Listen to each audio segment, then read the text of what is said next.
A gente começa o primeiro episódio do ano falando sobre magreza excessiva. E antes do contexto, é bom fazer um aviso que se esse é um assunto gatilho para você pensar se você deve escutar a reflexão que a gente está fazendo, que ela seja útil para você, se for o caso, ou para suas amigas. Por quê? Todo mundo anda muito mais magro, a gente sabe, a gente está vendo, a gente já falou desse assunto em alguns episódios, sobretudo sobre o impacto do Ozempic e canetinhas similares no mundo, mas hoje a gente quer investigar um paradoxo que tem a ver com esse desejo por um padrão de beleza muito magro e muito rigoroso, e no tanto que ele pode ser disfarçado pela ascensão do wellness, desse universo fitness e de longevidade. Será que a gente está ostentando distúrbios alimentares e de imagem só porque eles ganharam uma roupagem de saúde? Tudo indica que sim. Falar de músculo, inflamação e percentual de gordura tem sido um novo álibi para um corpo ultra magro e para os extremos que estão mobilizando até políticas públicas em alguns países. E é disso que a gente vai falar hoje. Tchau, Bela! Seu podcast sobre tendência, comportamento e inovação nos mercados de beleza e bem-estar. Eu sou Isa Deson, pesquisadora de tendências e creio Tchau Bela com a Vânia Góes, jornalista e estrategista de beleza e bem-estar. Aqui a gente investiga em até 15 minutos tudo que está por trás da cultura da beleza, do corpo e da saúde que fazem parte das nossas pesquisas sobre tendências que orientam a indústria. A gente pode voltar lá para os anos 2000, né, para falar de muita magreza, ainda que esse seja um padrão de beleza recorrente, né, de formas diferentes no último século, assim. Mas quem viveu essa época, ou quem era adulto, deve lembrar que a anorexia era um assunto e era notícia. Tinha música sobre o tema no Disque MTV, tinha uma preocupação com as modelos muito jovens. Eu mesma, que era recém-formada em jornalismo, fazia parte de um projeto para um cliente de moda brasileiro que investigava comunidades no Orkut para entender o que os adolescentes postavam ali, e tinham lições perigosíssimas no início do que a gente ia entender por rede social e que é determinante quando a gente pensa nessa nova magreza hoje, né. O tal do social listening nos primórdios, né? Hoje chama social listening, antes era só fuçar nas comunidades do Orkut, né. Pois é, já mais offline, eu mesma fiz parte de um grupo de alunos na escola que, entre outras coisas, ficavam atentos aos sinais de bulimia nas colegas, né? Era um assunto real. Se há 25 anos atrás as dicas eram sobre como enganar a fome ou os seus pais, hoje o mecanismo está muito sofisticado e o discurso envolve acelerar o metabolismo, fazer muito tipo de jejum, gestão de inflamação, e tudo isso pode ser super saudável. Tudo isso é tendência, é inclusive tema de episódios nossos e inclusive de protocolos que a gente testa, né. Mas a gente está muito atenta ao fato que isso tem servido como desculpa para sustentar corpos magérrimos que deixam a gente na dúvida se são exemplos de cuidado ou se estamos diante de algo doentio. Exatamente. Acho que uma das coisas que me deixa assustada hoje é, primeiro, entender que isso não tem a ver só com adolescentes, tem a ver com mulheres, nossas contemporâneas, inclusive muito bem informadas, com imagens que às vezes me deixam assustada, assim, nas redes sociais. E ao contrário da anorexia, essa obsessão por uma vida extremamente saudável ou por uma alimentação extremamente saudável tem outro nome, chama ortorexia, que inclusive já foi tema de um episódio aqui no Tchau Bela, e significa essa preocupação excessiva em comer os alimentos certos, puros, limpos, que tem a ver também com esse excesso de repertório sobre vida saudável, né. A gente fala brincando, mas é isso, a gente vai morrer de tanto wellness, né, de tanta informação sobre como ser o mais saudável possível, né. É, falamos já disso há uns 4 anos e agora é tema de um monte de reporte por aí, então é bom ficar atento. E acho que dá pra gente fazer uma extensão desse conceito que a gente pode apelidar aqui carinhosamente de fitnexia, né, dessa obsessão em não faltar nenhum dia na academia. Não só porque ela te salva da ansiedade ou da torcicolo, mas porque esse monitoramento constante faz do corpo um templo de performance imaculado, deixando de lado o prazer e principalmente a escuta do próprio corpo, algo tão importante, particularmente quando a gente fala de corpos femininos. É, esse desejo pela magreza tem a ver com esse desejo por perfeição, que a gente já está acostumada a discutir, da perfeição da pele, do corpo, etc. Mas também tem uma obsessão pela perfeição que é moral, né? Que associa ser resiliente, por exemplo, a uma dieta muito restritiva, a ser muito disciplinado treinada, como um atleta, como um sinônimo de superioridade mesmo. E mostra só que essa obsessão por controle tem tudo a ver com o mundo que a gente vive, que é uma confusão só, né? Então, diante do caos da vida real, você tenta se agarrar no que te dá mais segurança. E às vezes ter uma rotina muito correta dá essa sensação de que a vida está sob controle, que você tem controle total do seu corpo. Só que aí você cruza com uma influenciadora que é mãe de 5 filhos, malha diariamente, toma um matcha verdinho perfeito, posta aquela trend de tudo que eu como num dia e é tudo muito vegetal, colorido, impecável e quer morrer, né, do outro lado da tela. É, fica se sentindo uma fraude e chega a esquecer que aquilo é o trabalho dela, não é vida real, vida real. Porque tudo isso é vendido como virtude, como evolução pessoal, como meta de CEO, quando a gente olha para uma narrativa mais A melhor versão de si mesma, né?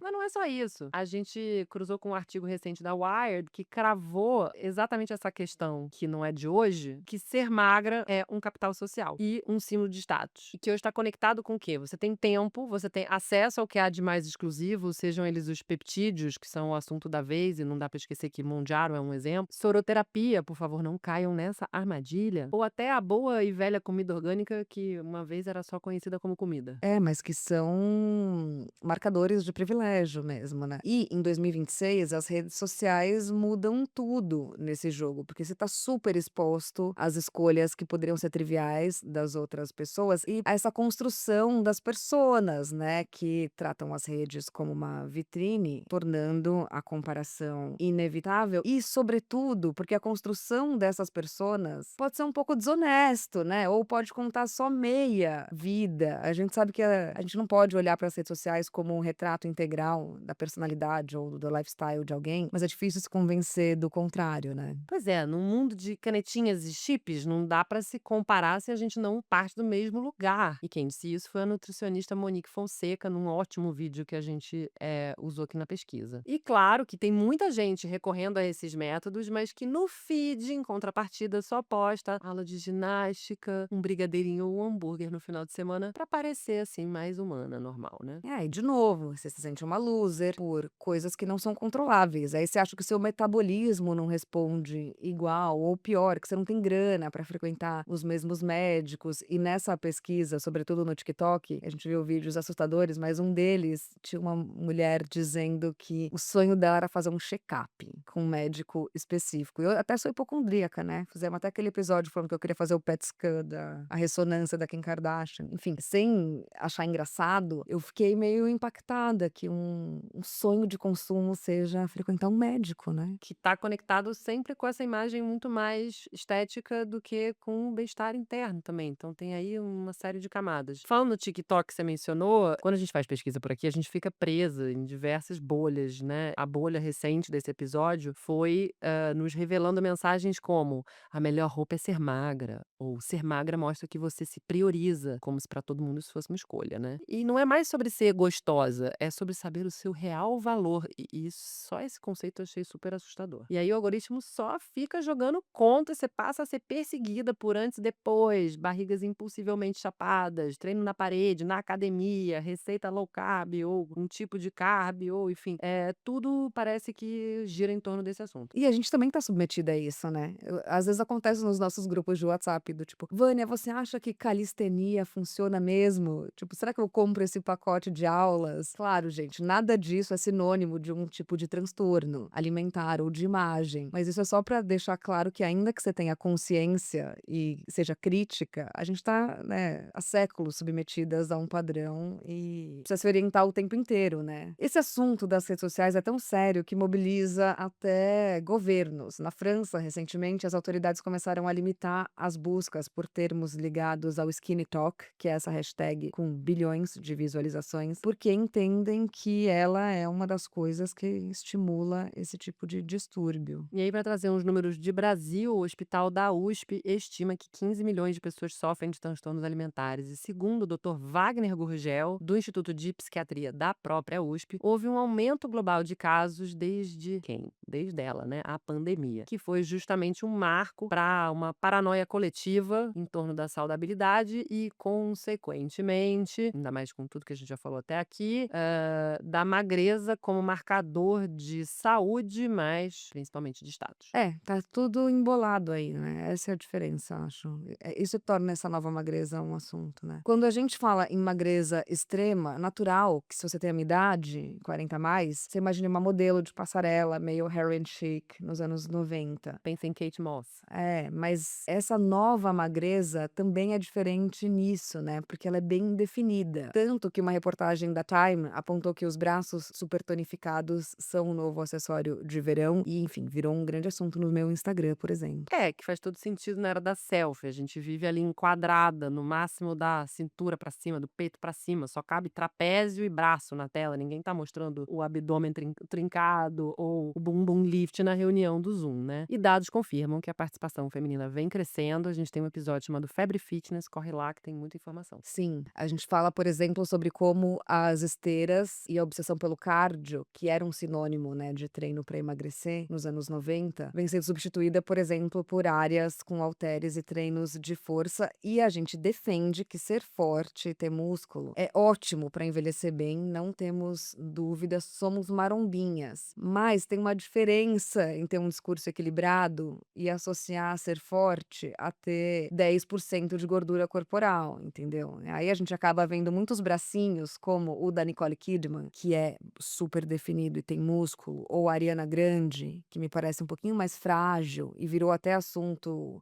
virou um assunto maior do que o Wicked, né? A Parece que forma vai quebrar, gente. como ela aparece no tapete vermelho, enfim. Então é só tomar cuidado, né? Porque eu acho que essa estética acaba incentivando essa mentalidade que associa um corpo funcional a pouca coisa. Ele precisa ser otimizado, tá nos limites mínimos de gordura, com mais massa magra. Calma, né? E saúde mental também é saúde, né? Uma parte, inclusive, fundamental. Você não é só um corpo otimizado que funciona. Fora o fato que existe um elemento fundamental da existência humana, que inclusive define muito da nossa espécie, que é o prazer. E aí a gente cruzou com uma matéria incrível da Alison Davis na The Cut, onde ela conta da experiência dela com canetas emagrecedoras e o impacto na libido. Ela fala, eu tenho certeza que ela é taurina, porque ela associou o prazer de comer ao prazer sexual e ela faz uma brincadeira meio boa, assim, dizendo que ela já consegue imaginar se alguém é bom de cama ao ver a pessoa comendo, né? E no caso dela, desligar a fome com o remédio meio que desligou a energia de viver. Ela se sentiu meio apática, coisa que eu já ouvi de muita amiga, inclusive. Ela cita uma palavra ótima nesse texto, que é anedonia, a incapacidade de sentir prazer, que é contextualizada por uma psicóloga, a doutora Sarah Lavelle, que explica nesse texto que ao atenuar esse sistema de recompensa e dopamina que a gente, por exemplo, sente com a comida, você pode mesmo acabar atenuando todo o resto e a vida pode perder um pouquinho de graça. Então, acho importante pensar sobre o custo invisível que essa obsessão por controle e perfeição pode causar, né? E mesmo quando essa história não tem nada a ver com medicação, eu acho que é sempre bom se perguntar quanta energia vital você está colocando numa caixinha só, tipo alimentação e forma física, e deixando de distribuir nas caixinhas super importantes como a libido, a curiosidade, o desejo, né, de cultivar outras áreas da sua vida. Porque a gente já falou 1000 vezes, né, mas a gente é mais do que um corpo. Ainda que a gente esteja submetido a um sistema que coloca muito valor nisso, sobretudo para as mulheres, e que parte da autoestima e de autoafirmação e confiança venha daí, a gente é mais do que um corpo, né, então Repete esse mantra aí, né? todas nós juntas, porque é importante para todo mundo mesmo, ninguém tá livre de ficar um pouquinho obcecada, com isso. Acho que além de olhar para si mesma, também olhar para as amigas, né. Eu tenho isso combinado com as minhas amigas, quando a gente acha que alguém tá muito obcecada com coisas físicas, dá uma alertadinha, assim, pra gente ganhar tempo na vida, né, fazendo outras coisas. Vamos começar 2026 cuidando da gente e cuidando de quem a gente ama, né? Psiquicamente, inclusive, não só fisicamente, né. Bom, o Tchau Bela é idealizado por mim, Vânia Goy, pela Isa Deson, e é parte de um núcleo de pesquisa e estratégia focado em comportamento, beleza e bem-estar. Esse episódio é um recorte do que normalmente a gente faz nos bastidores, ajudando marcas a entender para onde essas tendências apontam. O episódio de hoje foi gravado no nosso escritório em São Paulo e contou com pesquisa da Larissa Nara, do Felipe Stoffa e da Hannah Dourado, a identidade visual do Nina Alexandre, a arte e a edição são da Bianca Lima e a trilha do Chico Reginato. A gente se vê em 15 dias. Feliz Ano Novo! Sim. Tchau, Bela! seu podcast sobre tendência, comportamento e inovação nos mercados de beleza e bem-estar.